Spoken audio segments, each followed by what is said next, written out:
Garments textile অথবা বিভিন্ন অফিসে এমন কোন কাজ যে কাজগুলো অফিসে আপনি দীর্ঘদিন করতে পারলে চাকরি ছেড়েও আপনি ওই কাজ নিজে ওই কাজ করে স্বাবলম্বী হতে পারবেন।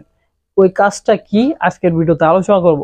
অনেক বন্ধুরাই আছেন যারা 10 বছর 15 বছর চাকরি করেছেন, কিন্তু অফিসে যে কাজগুলো রয়েছে, যেমন আপনার টেক্সটাইলে বড় বড় মেশিন অপারেটর যারা রয়েছে, তারা কিন্তু বাইরে এসে ওই মেশিন আর পাবে না, বা নিচে একটি মেশিন কিনে আপনার একটি দোকান বা একটি ব্যবসা প্রতিষ্ঠান করবে এরকম অপশন কিন্তু নাই। তারা কি করবে? তারা কিন্তু অন্য অফিসে গেলে তাদের ডিমান্ড আছে। এখানে 10 বছর চাকরি করেছে, 20,000 টাকা বেতনে, অন্য জায়গায় গেলে 25,000 টাকা পাবে।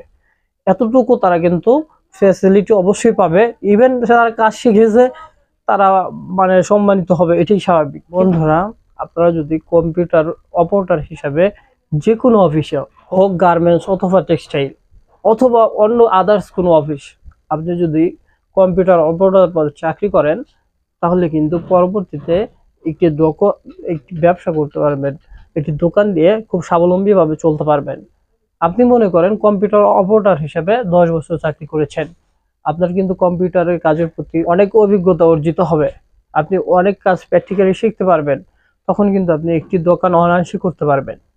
এজন্য যারা ইরিগেশন পার্সন আছেন, ডিগ্রি পাস করেছেন, মাস্টার্স পাস করেছেন, অনেকে আছে হেল্পার পদে বিভিন্ন অফিসে গিয়ে চাকরি নেন, কিন্তু পরবর্তীতে এসে কোনো কাজ পান না, গরু পালতে হয়। অথবা গরু পালা আমি খারাপ শুরু করে দেখছি না, কিন্তু একটা ব্যবসার সাথে জড়িত হবেন, আউট নলেজ না থাকার কারণে, সঠিক জ্ঞান না থাকার কারণে ব্যবসা দিয়ে লস খান, যা 10 বছরে ইনকাম করেছিলেন সব লসের জায়গা।